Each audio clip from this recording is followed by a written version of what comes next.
Assalamualaikum warahmatullahi wabarakatuh. Perkenalkan, saya Rahmawita Hidayah, NIM 1914080011 dari kelas Tadris IPA Fisika A. Video ini merupakan tugas dari mata kuliah Biofisika dengan dosen pengampu Ibu Nur Hasnah, MSI, UIN Imam Bonjol, Padang. Materi yang akan dibahas pada hari ini adalah biolistrik dan magnet. Yang pertama yaitu sistem saraf dan neuron. Yang pertama, sistem saraf pusat yang terdiri dari otak, medula spinalis, dan perifer. Serat saraf ini mengatur organ dalam tubuh. Beberapa bagian tubuh yang memiliki saraf pusat yaitu yang pertama, otak, yaitu bagian tubuh yang berperan sebagai pusat mengatur dari segala kegiatan manusia. Otak besar merupakan pusat pengendali kegiatan tubuh yang disadari, sedangkan otak kecil berfungsi sebagai pengatur keseimbangan tubuh dan mengkoordinasikan kerja otot ketika seseorang akan melakukan kegiatan. Yang selanjutnya, sumsum tulang belakang. Sumsum tulang belakang terletak memanjang di dalam rongga tulang belakang, mulai dari ruas-ruas tulang leher sampai ruas-ruas tulang pinggang yang kedua. Di dalam sumsum tulang belakang terdapat saraf sensorik, saraf motorik, dan saraf penghubung. Fungsinya adalah sebagai penghantar impuls dari otak dan ke otak serta sebagai pusat pengatur gerak refleks. Yang kedua, sistem saraf otonom. Serat saraf ini mengatur organ dalam tubuh, misalnya jantung, usus, dan kelenjar-kelenjar. Komponen yang harus dimiliki oleh sistem saraf otonom ini yaitu yang pertama, reseptor. Reseptor yaitu alat penerima rangsangan atau impuls. Yang kedua, penghantar impuls yang dilakukan oleh saraf itu sendiri. Saraf ini tersusun dari berkas serabut penghubung atau lebih dikenal dengan nama akson. Yang ketiga, efektor. Efektor adalah bagian yang menanggapi rangsangan yang telah diantarkan oleh penghantar impuls. Yang ketiga, neuron.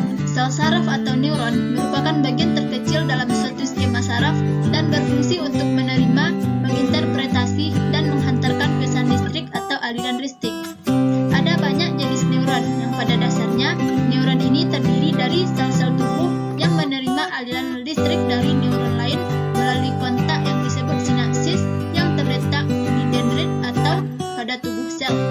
Lebih kurang, gambar atau skema dari sel saraf ini seperti gambar yang tertera. Satu sel saraf ini tersusun dari yang pertama, badan sel.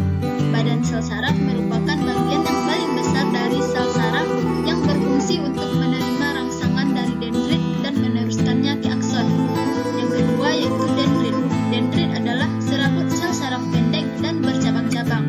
Dendrit ini berfungsi untuk menerima dan mengantarkan rangsangan ke badan sel. Yang ketiga yaitu akson atau neurit. Neurit adalah serabut sel saraf panjang yang merupakan perjuluran sitoplasma badan sel. Ada 3 macam sel saraf yang dikelompokkan berdasarkan struktur dan fungsinya, yaitu yang pertama, sel saraf sensorik, yaitu sel saraf yang berfungsi menerima rangsangan dari reseptor, yaitu alat indera. Yang kedua, sel saraf motorik, yaitu sel saraf yang berfungsi mengantarkan rangsangan ke efektor, yaitu otot dan kelenjar. Yang ketiga, sel saraf penghubung, yaitu sel saraf yang berfungsi menghubungkan sel saraf satu dengan sel saraf lainnya. Jadi yang kedua yaitu konsentrasi ion. Potensial istirahat pada waktu sama dengan 0, di mana ion K akan melakukan difusi dari konsentrasi tinggi ke konsentrasi rendah, sehingga pada saat tertentu akan terjadi membran dipole atau membran dua kutub, di mana larutan dengan konsentrasi yang tadinya rendah akan kelebihan ion positif. Dibalikan dengan larutan yang konsentrasi tinggi akan berubah menjadi kekurangan ion, sehingga menjadi lebih negatif. Membran permeabel biasanya permeabel terhadap ion K, Na, dan Cl, sedangkan terhadap protein besar ion amin sangat tidak permeabel. Materi berikutnya Sel membran otot jantung sangat berbeda dengan saraf dan otot bergaris. Pada saraf maupun otot bergaris dalam keadaan potensial, membran istirahat dilakukan rangsangan, maka ion-ion Na+ akan masuk ke dalam sel dan setelah mencapai nilai ambang akan timbul depolarisasi, sedangkan pada sel-sel otot jantung, ion Na+ mudah terjadi kebocoran sehingga terjadi repolarisasi komplit. Ion Na+ perlahan-lahan akan masuk kembali ke dalam sel dengan akibat terjadi gejala depolarisasi secara spontan sampai mencapai nilai ambang dan terjadi potensial aksi tanpa memerlukan rangsangan dari luar. Materi selanjutnya adalah EEG, EKG, dan EMG. Yang pertama yaitu EEG. EEG merupakan salah satu teknik perekaman aktivitas listrik otak. Sistem EEG ada dua macam, yaitu analog dan digital. Neuron berada di korteks yang langsung berhadapan dengan tulang atau korteks superfisial, memberikan kontribusi terbesar terhadap terbentuknya gelombang EEG. EEG sistem analog terdiri dari headbox, differential amplifier, dan filter. Sedangkan EEG sistem digital diperlukan alat tambahan yaitu analog digital converter. Yang kedua EKG. EKG atau bisa disebut juga elektrodiagram yang berfungsi sebagai alat merekam aktivitas listrik sel di atrium dan ventrikel serta membentuk gelombang dan kompleks yang spesifik.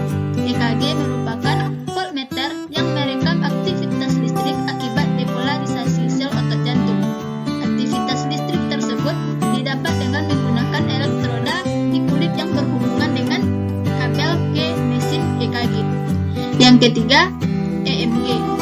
EMG adalah teknik untuk mengevaluasi dan rekaman aktivitas listrik yang dihasilkan oleh otot langkah. EMG dilakukan menggunakan alat elektromyograf untuk menghasilkan rekaman yang disebut elektromyograf. EMG dapat mendeteksi aktivitas otot abnormal listrik karena penyakit dan kondisi neuromuskuler. Elektromyograf mendeteksi potensial listrik yang dihasilkan oleh sel-sel otot ketika sel-sel inti elektrik atau neurologis diaktifkan. Materi berikutnya, kelistrikan pada balut listrik. Balut listrik menghasilkan pulsa listrik. Cara balut listrik mengeluarkan listriknya sama seperti baterai, akan tetapi tegangan yang diberikannya mencapai 500 volt. Tegangan sebesar ini dapat membuat musuh-musuhnya lumpuh. Balut listrik menghasilkan arus listrik besar melalui sistem saraf yang sangat terspesialisasi yang memiliki kapasitas untuk menyempurnakan aktivitas sel-sel penghasil listrik berbentuk cakram yang dikemas ke dalam organ listrik khusus Huygens. Berikutnya, magnet atau kemagnetan pada tubuh. Kata magnet berasal dari bahasa Yunani yaitu magnetis litos yang artinya batu magnesian. Magnet terbuat dari logam seperti besi dan baja. Magnet memiliki berbagai bentuk dan dinamakan sesuai dengan bentuknya. Magnet memiliki dua kutub yaitu kutub utara dan kutub selatan. Kutub-kutub magnet yang sama bila didekatkan akan terjadi reaksi tolak-menolak, sedangkan kutub-kutub magnet yang berbeda maka bila didekatkan akan terjadi reaksi tarik-menarik. Berdasarkan sifat interaksi bahan terhadap magnet, benda diklasifikasikan menjadi 3 kelompok, yaitu yang pertama, benda-benda yang dapat ditarik kuat oleh magnet, termasuk pada kelompok benda ferromagnetik seperti besi, baja, dan kobalt. Benda-benda yang ditarik lemah oleh magnet termasuk pada kelompok benda paramagnetik, misalnya magnesium dan rubidium. Yang kedua, benda-benda yang tidak dapat ditarik oleh magnet termasuk kelompok benda diamagnetik seperti perak, emas, tembaga, dan bismut. Materi yang terakhir yaitu ayat Al-Quran yang terkait biolistrik dan magnet, yaitu Al-Quran Surah An-Nur ayat 35 yang menjelaskan bahwa ilmu pengetahuan dan teknologi